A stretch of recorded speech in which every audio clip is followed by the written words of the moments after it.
Friends, in this session we are going to discuss a new topic on liquid fuel, that is synthetic petrol, जिसे हम संश्लिष्ट petrol भी कहते हैं। और इस तरह से इस पेट्रोल का आर्टिफिशियली निर्माण किया जाता है। और ये जो निर्माण कर रहे हैं हम आर्टिफिशियली किसके द्वारा होता है? कोल के द्वारा करते हैं। कोल को हम किस में कन्वर्ट कर लेते हैं? As a mixture of alkanes में परिवर्तित कर लिया जाता है, हाइड्रोकार्बन में परिवर्तित कर लिया जाता है। और उसका जो कंपोजिशन है वो पेट्रोलियम की तरह ही प्राप्त होता है। और उस बाद में क्या करते हैं हम, जो पेट्रोलियम इस तरह से मिक्सचर ऑफ एल्केन जो प्राप्त हुआ है उसका फर्दर फ्रैक्शनल डिस्टिलेशन कर लेते हैं और हम उस तरह से पेट्रोल या गैसोलीन को प्राप्त कर लेते हैं। तो इस तरह से प्राप्त पेट्रोल को ही हम क्या कहते हैं? सिंथेटिक पेट्रोल कहते हैं। और ये जो प्रोसीजर हम जो अपनाते हैं इसके बनाने के लिए, the process is known as hydrogenation of coal. कोयले का हाइड्रोजनीकरण कहा जाता है। इसे हम इस मेथड से जो बना रहे हैं उस मेथड को हाइड्रोजनीकरण कहते हैं। किसका? कोल का। और इस तरीके की जो प्रिपरेशन मेथड हम प्रोडक्शन कर रहे हैं सिंथेटिक पेट्रोल का, उसके लिए कौन कौन से मेथड्स फॉलो करते हैं? वो मेथड्स हैं, 3 तरह के मेथड्स हम ले रहे हैं। First one is polymerization, second is Bergius process and last one is Fischer Tropsch process हम इसमें काम में लेते हैं सिंथेटिक पेट्रोल बनाने के लिए। तो सबसे पहले हम लेते हैं पॉलीमराइजेशन। और इस प्रोसेस में क्या किया जाता है? In this method smaller molecules of hydrocarbons are combined to form heavier molecule of hydrocarbon which is resembling to the gasoline. इसमें क्या किया जाता है? छोटे छोटे हाइड्रोकार्बन्स जो हैं, मॉलिक्यूल्स जो होते हैं हाइड्रोकार्बन के, उनको कंबाइन करके एक बड़ा मॉलिक्यूल बना लिया जाता है। और उसका जो स्ट्रक्चर है वो किससे कंपेयर करते हैं? किसकी तरह होता है? गैसोलीन या पेट्रोल की तरह होता है। और जो पॉलीमराइजेशन प्रोसेस है वो भी 2 टाइप्स का होता है। First one is thermal polymerisation, तापीय बहुलीकरण। इसमें अधिक ताप और दाब देकर इसमें सिंथेटिक पेट्रोल का निर्माण किया जाता है। और दूसरा मेथड है कैटालिटिक पॉलीमराइजेशन। इसमें ताप और दाब तो हम कम रखते हैं, निम्न रखते हैं। और उस साथ में किसकी प्रेजेंस जरूरी है? इसमें कैटलिस्ट की, उत्प्रेरक की उपस्थिति होती है। और इसमें जो उत्प्रेरक हम काम में ले रहे हैं कैटलिस्ट, उसका नाम है phosphoric acid.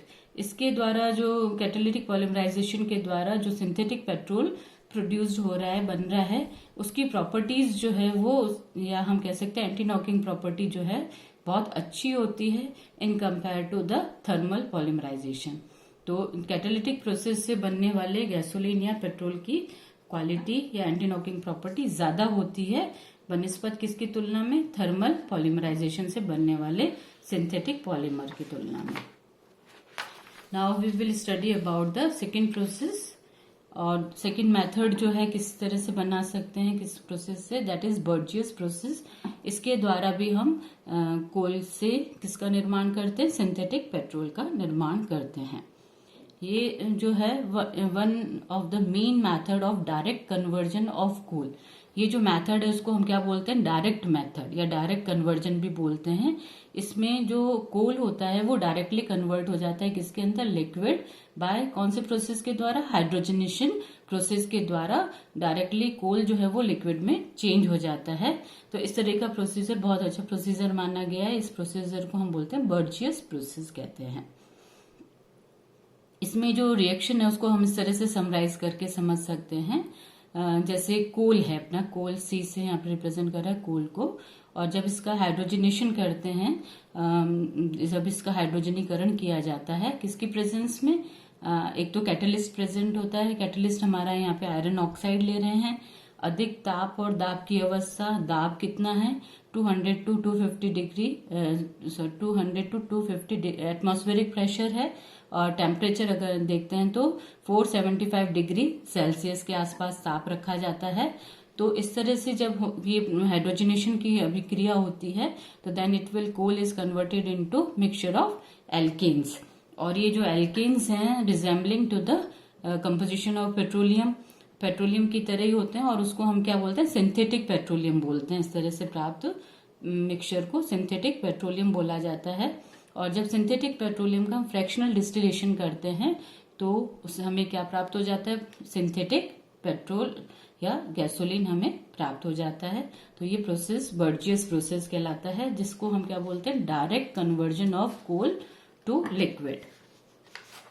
Now next procedure जो हम पढ़ रहे हैं, विधि method to produce the synthetic petrol is Fischer Tropsch process. इसे हम फिशर-ट्रॉप्स प्रोसेस बोलते हैं और this is the type in which indirect coal liquefaction takes place. इसमें जो है कोल का इनडायरेक्ट कोल लिक्विफेक्शन होता है. इसमें डायरेक्ट कन्वर्जन नहीं होके कोल का लिक्विफेक्शन इनडायरेक्ट वे में होता है. और ये इनडायरेक्ट वे में इस तरह से होता है कि जो कोल है, कोयला होता है, पहले किस में कन्वर्ट कर दिया जाता है, वाटर गैस में कन्वर्ट कर दिया जाता है. Carbon monoxide is a mixture of carbon monoxide and hydrogen gas. तो इस तरह से कोयले को पहले वाटर गैस में परिवर्तित कर देते हैं और वाटर गैस के थ्रू, ये यहाँ देख, वाटर गैस के थ्रू जब उसका हाइड्रोजनेशन कर देते हैं वाटर गैस का, तो then it will converted into synthesis gas. Synthesis gas में जब वो चेंज हो जाता है, उसके बाद जो काम किया जाता है, हाइड्रोजनेशन किया जाता है इस गैस का, तो उसमें कोल की बजाय किसका हाइड्रोजनेशन करके प्राप्त किया जाता है, सिंथेसिस गैस के हाइड्रोजनेशन से हमें प्राप्त होता है. इसलिए हम इसको क्या मेथड कहते हैं, इनडायरेक्ट कोल लिक्विफेक्शन मेथड कहते हैं इसे. इसमें क्या होता है, सबसे पहले जैसे ये हम डायग्राम से समझें इसको, तो वाटर गैस का जब हाइड्रोजनेशन करने के लिए वाटर गैस और हाइड्रोजन को हम इसमें मिक्सचर में पास करते हैं, तो यहाँ पे ये आपस में रिएक्शन करते हैं और ये रिएक्शन करके हाइड्रोजनेशन के द्वारा सिंथेसिस गैस का निर्माण कर लेते हैं. और सिंथेसिस गैस जो है हमारा, जिसको हम बोलते हैं हाइड्रोजनेशन ऑफ सिंथेसिस गैस, जो इस तरह से गैस है हमारी carbon monoxide and mixture of hydrogen. इसको गैस को हम सिंथेसिस गैस कहते हैं. और सिंथेसिस गैस को हमने किस में पास कर दिया है, कन्वर्टर के अंदर. कन्वर्टर में जब पास करते हैं तो उसमें वहां पे एक तो कैटलिस्ट प्रेजेंट होता है, और कैटलिस्ट जो जनरली होता है वहां पे वो होता है कोबाल्ट. कोबाल्ट मेटल को हम कैटलिस्ट के रूप में काम में लेते हैं. और इसके अंदर थोड़ा मैग्नीशिया और थोड़ा थोरिया भी प्रेजेंट होता है.